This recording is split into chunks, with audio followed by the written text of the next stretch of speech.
वीर अभी भी अपने चेहरे पर बिना किसी एक्सप्रेशन के माही को देख रहा था, लेकिन फिर भी अपनी तरफ अटैक करने के लिए आ रहे पागलपन की स्टेट में कन्वर्ट हुए एलियन को बिना देखे ही एक पंच मार देता है जो सीधा उस एलियन के चेहरे पर जा लगता है और फिर बूम। पागलपन की स्टेट में कन्वर्टेड बर्फ के कवच वाला वो एलियन जो देखने में बहुत ही ज्यादा खतरनाक लग रहा था, वो किसी कठपुतली की तरह आइसबर्ग के एक बड़े से टुकड़े को क्रश करता हुआ उसी बर्फ में दर्जनों फीट फिसलता हुआ दूर जाकर स्नो में बहुत गहराई से जम जाता है।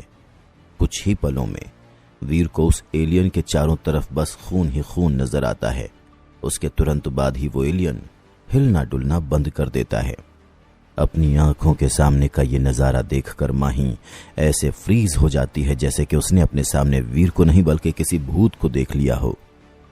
तूफान होने के बावजूद काफी लंबे समय तक माही अपनी जगह से हिली भी नहीं थी। ऐसा लग रहा था जैसे कि बर्फ के तूफान में माही भी वहीं पर जम गई थी। पागलपन की स्टेट में कन्वर्टेड एक बर्फ के कवच वाले एलियन को एक ही वार में मारना, माही चाहकर भी इस बात पर भरोसा नहीं कर पा रही थी कि उसके सामने खड़ा यह इंसान वीर ही है जो अभी अभी एक इवॉल्वर बना है। ऐसा लग रहा था जैसे कि माही वीर को नहीं बल्कि किसी और को देख रही हो। और इस तरफ पागलपन की स्टेट में कन्वर्टेड बर्फ के कवच वाला एलियन मारा गया। आपने पागलपन के स्टेट वाले बर्फ के कवच वाले एलियन की डेविल सोल हासिल की है।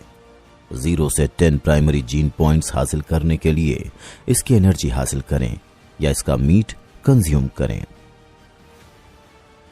अपनी पावर स्क्रीन पर यह शब्द देखकर वीर के चेहरे पर एक बड़ी सी स्माइल आ जाती है। आफ्टर ऑल मुराग ग्रह पर अपने पहले ही एलियन के शिकार से उसे अपनी पहली डेविल सोल हासिल हुई थी। वीर के लिए डेफिनेटली ये किसी अच्छे साइन से कम नहीं था। ये इसी बात का इंडिकेशन था कि मुराग ग्रह पर वीर का आने वाला सफर भले ही बहुत ज्यादा आसान ना हो, लेकिन ऐसा भी नहीं होगा कि उसे उस अधेड़ उम्र के आदमी की तरह सालों तक इसी मुराग ग्रह पर ही रहना पड़े। चलो अच्छा है, पहला ही शिकार सफल हुआ है और एक पुराने दोस्त से मुलाकात भी हो गई। लगता है कि मुराग ग्रह का मेरा ये सफर बहुत ही ज्यादा इंटरेस्टिंग होने वाला है। चलो अब चलकर अपने पुराने दोस्त से हाय हेलो भी कर लिया जाए। अपनी पहली ही जीत से खुश वीर उस मरे हुए एलियन की बॉडी को देखता है और फिर माही की तरफ बढ़ने लगता है। माही अरे मेरी पुरानी दोस्त, अच्छा लगा इस अनजान ग्रह में एक जाने पहचाने इंसान से मिलकर। हालांकि ये बात और है कि मैंने यहां पर तुमसे मिलना एक्सपेक्ट नहीं किया था। वैसे क्या यहां पर भी एक स्पेशल स्क्वाड है?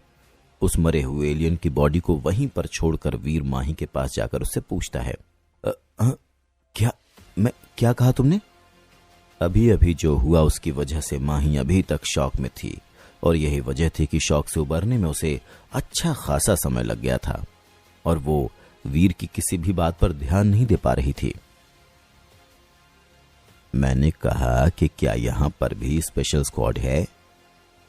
माही को इतना ज्यादा शॉक में देखकर वीर को हंसी आ रही थी, लेकिन फिर भी अपनी हंसी को कंट्रोल करके वो एक बार फिर से माही से पूछता है, नहीं, यहां पर कोई स्पेशल स्क्वाड नहीं है। इनफैक्ट तुम्हारे यहां पर आने से पहले मैं यहां पर अकेली स्पेशल स्क्वाड की मेंबर थी। जब मैंने सुना कि तुम भी यहां पर आ गए हो तो पहले मुझे इस बात पर भरोसा ही नहीं हुआ, लेकिन फिर मुझे रियलाइज हुआ कि वाकई में तुम यहां पर हो। पता चलता है कि वाकई में मेरी ही तरह तुम भी इस नरक में फंस गए हो। माही जो अभी अभी शौक से उभरी थी, वो एक गहरी सांस लेते हुए पहले वीर को और फिर उस मरे हुए एलियन की डेड बॉडी को देखते हुए कहती है, हाँ ये तो है, पर चलो एक अच्छी चीज ये है कि कम से कम हम दोनों मिल तो गए। वैसे क्या तुम्हें पता है कि ये जगह कौन सी है और यहां से सबसे करीब ह्यूमन शेल्टर कौन सा है? माही की बातें समझते हुए अपना सर हिलाते हुए वीर माही से पूछता है। सच पूछो तो इस समय वीर सबसे ज्यादा यही जानना चाहता था। पता नहीं, भले ही मैं यहां मुराग ग्रह पर तुमसे पहले आई हूं, लेकिन मुझे किसी भी चीज का कोई आइडिया नहीं है। इनफैक्ट मुझे तो यह भी नहीं पता कि हम लोग इस समय मुराग ग्रह की एग्जैक्टली कौन सी लोकेशन पर हैं। एटलीस्ट अभी तक तो कोई भी यहां से बाहर निकलकर दूसरे लोगों को ढूंढ नहीं पाया है। वीर की बात सुनकर माही एक गहरी सांस लेती है और अपना सर ना में हिलाते हुए उससे कहती है, वैसे ये जगह इतनी बुरी भी नहीं है। आई मीन, माना कि यहाँ पर ज्यादा लोग नहीं है, लेकिन अगर तुम इसका पॉजिटिव साइड सोचो तो अच्छा ही है कि यहाँ पर ज्यादा लोग नहीं है, क्योंकि अगर इस जगह पर ज्यादा लोग नहीं होंगे तो कोई भी हमसे हमारा एलियन चुराने की कोशिश नहीं करेगा और हम आराम से अपने खाने और जीन पॉइंट्स का इंतजाम कर पाएंगे, है ना। अपने दोनों कंधे बहुत ही कैजुअली उचकाता हुआ वीर माही से कहता है और फिर उस मरे हुए पागलपन की स्टेट में कन्वर्टेड बर्फ के कवच वाले एलियन की बॉडी की तरफ जाने लगता है। अरे पहले तुम्हें उसे, माही वीर से कहना चाह रही थी कि पहले उस एलियन को मारने की जरूरत है, लेकिन फिर वीर के पंच के बारे में याद करके वो अपने बाकी के सेंटेंस को अपने मुंह में ही रहने देती है। वीर, मैंने जितना उसे आखिरी बार देखा था उससे भी कहीं ज्यादा स्ट्रांग हो गया है। अगर वो एक ही पंच में उस एलियन को जान से मार सकता है तो फिर तो मैं इमेजिन भी नहीं कर सकती कि एक एडवांस्ड डेविल सोल के साथ ये उन एलियंस का क्या हाल करेगा। लगता है वीर के साथ मुराग्रह पर ये मेरा सफर बहुत ही इंटरेस्टिंग होने वाला है। बस अगर अवनी भी हम लोगों के साथ होती तो और ज्यादा अच्छा होता। वीर को उस मरे हुए एलियन की बॉडी की तरफ बढ़ता हुआ देखकर माही मन ही मन सोचती है और फिर बिना कोई सवाल किए चुपचाप वीर के पीछे पीछे चलना शुरू कर देती है। उस मरे हुए एलियन की डेड बॉडी के पास पहुंचकर वीर तुरंत ही जूनियर गोल्डन शेर को बुलाता है और बर्फ के कवच वाले एलियन के डेड बॉडी को जूनियर गोल्डन शेर की पीठ पर रखकर खुद भी उसकी पीठ पर बैठ जाता है। जूनियर गोल्डन शेर की पीठ पर बैठने के बाद वीर माही को देखता है, जो अभी भी अपने ख्यालों में खोई हुई सी लग रही थी। माही, कहां खो गई हो? माना कि मुझे इतने टाइम बाद देखकर तुम बहुत खुश हो, लेकिन इसका यह मतलब तो नहीं कि तुम मिनट मिनट पर ऐसे अपने ख्यालों में खो जाओ। अरे आफ्टर ऑल हम लोग अभी भी एक डेंजरस जगह पर ही हैं।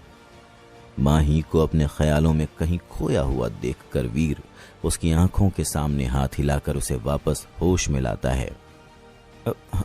सॉरी, वो मैं क्या कह रहे थे तुम? हाँ? वीर की बात सुनकर माही को रियलाइज होता है कि वो एक बार फिर से अपने ही ख्यालों में कहीं खो गई थी और होश में आने के बाद वो थोड़ा नर्वस होकर वीर से पूछती है, अरे मैं ये पूछ रहा था कि क्या यहाँ पर आसपास कोई ऐसी जगह है जहां हम कुछ समय के लिए तूफान से बचकर छुप सकें? देखो, मैं सोच रहा था कि क्यों ना हम लोग एक ब्रेक लेकर पहले थोड़ा सा मीट खा लें, फिर अपने आगे का सफर शुरू कर लेंगे। माही को नर्वस देखकर वीर हल्का सा मुस्कुराते हुए अपना सर हिलाता है और उसे पूछता है। वीर की बात सुनकर माही पहले तो थोड़ा हिचकिचाती है, लेकिन फिर वीर के साथ जूनियर गोल्डन शेर की पीठ पर बैठकर वो वीर को पास में ही मौजूद एक गुफा की तरफ का रास्ता दिखाना शुरू कर देती है। गुफा के अंदर पहुंचकर वीर अपने कर्स्ड भेड़िए के खंजर का इस्तेमाल करके बर्फ के कवच वाले एलियन की डेड बॉडी के टुकड़े करता है और अपने बैग से कुछ टूल्स निकाल कर आग जलाता है और फिर अपने डेविल सोल एरो को स्क्यूअर की तरह इस्तेमाल करके कुछ मीट बारबेक्यू करना शुरू कर देता है। इसके अलावा वो सूप बनाने के लिए एक पॉट का भी इस्तेमाल करता है। जब वीर ये सब कुछ कर रहा था उस समय माही बस एकटक वीर को ये सब कुछ करता हुआ देख रही थी। माही के लिए अभी भी इस बात पर भरोसा करना बहुत ज्यादा मुश्किल हो रहा था कि वाकई में उसके सामने जो इंसान मौजूद है वो वीर ही है, क्योंकि जिस वीर को वो जानती थी वो भले ही स्ट्रांग था, लेकिन इतना स्ट्रांग कि एक पंच में ही मुराग्रह के एलियन को मार गिराए। क्या वाकई में ये बस अभी ही इवॉल्व हुआ है? चाह कर भी माही के लिए कुछ भी भूल पाना इम्पॉसिबल हो रहा था और वो अभी भी उस पंच के बारे में सोच रही थी जिसके इस्तेमाल से वीर ने पागलपन की स्टेट में कन्वर्टेड उस एलियन को मार गिराया था। वैसे तो माही खुद भी एक सीक्रेट इवॉल्वर थी, लेकिन इस बात के लिए तो माही भी 100% श्योर थी कि एक सीक्रेट इवॉल्वर होने के बावजूद उसके लिए ऐसा कुछ भी कर पाना पूरी तरह से इम्पॉसिबल है। इनफैक्ट माही को पूरा विश्वास था कि एक बार तो क्या, अगर वो उस एलियन को 100 बार भी पंच मार दे तब भी पागलपन की स्टेट में कन्वर्टेड एक बर्फ के कवच वाले एलियन को जान से मारना तो बहुत दूर की बात है। वो उसके कवच तक पर एक खरोच नहीं ला सकती थी। हाँ, अगर एक ऑर्डिनरी बर्फ के कवच वाला एलियन होता तो शायद माही उसे मार भी सकती थी, लेकिन पागलपन की स्टेट में कन्वर्टेड एक एलियन के आर्मर को तोड़ना उसके लिए मुश्किल ही नहीं नामुमकिन था। वहीं दूसरी तरफ वीर के एक ही पंच ने न सिर्फ उस बर्फ के कवच वाले एलियन का कवच तोड़ा, बल्कि साथ ही साथ उस बर्फ के कवच वाले एलियन को जान से मार गिराया। ये कहीं से भी एक ऐसे इवॉल्वर की स्ट्रेंथ नहीं लग रही थी जो अभी अभी इवॉल्व हुआ हो। क्या तुमने विपुल रहेजा का नाम सुना है? बर्फ के कवच वाले एलियन का मीट बारबेक्यू करते हुए वीर अपना सर उठाकर माही की तरफ देखता और बहुत ही कैजुअली उससे पूछता है। हालांकि ये बात और थी कि विपुल रहेजा का नाम सुनते ही अचानक से ही माही के चेहरे के एक्सप्रेशंस बदल जाते हैं। हालांकि वो तुरंत ही वापस से अपने नॉर्मल मोड में आ जाती है, लेकिन फिर भी वीर ने उसे नोटिस तो कर लिया था। विपुल रहेजा? कौन विपुल रहेजा? किसकी बात कर रहे हो तुम? कंफ्यूजन में अपने दोनों आईब्रोज सिकुड़ते हुए माही वीर से पूछती है, और माही को ऐसा करते हुए देखकर वीर के चेहरे पर एक स्माइल आ जाती है। ब्लू ब्लड स्पेशल फोर्स के और क्विगोंग मास्टर के नाम से जाने जाने वाले इंस्ट्रक्टर विपुल रहेजा। माही का सवाल सुनकर वीर बहुत ही कैजुअली उसे जवाब देता है। तो तुम विपुल रहेजा को कैसे जानते हो? एक बार फिर से माही के एक्सप्रेशंस बदल जाते हैं। वो ये बात जानकर बहुत ज्यादा सरप्राइज थी कि वीर विपुल रहेजा के बारे में जानता है, तो ये भी विपुल रहेजा के बारे में जानती है। माही के चेहरे के एक्सप्रेशंस देखकर वीर मन ही मन सोचता है, मेरे परदादा जी का नाम भी विपुल रहेजा है। माही के सवाल का वीर बस इतना सा ही जवाब देता है, और वीर का जवाब सुनकर माही काफी ज्यादा शॉक्ड और सरप्राइज्ड दोनों ही हो जाती है।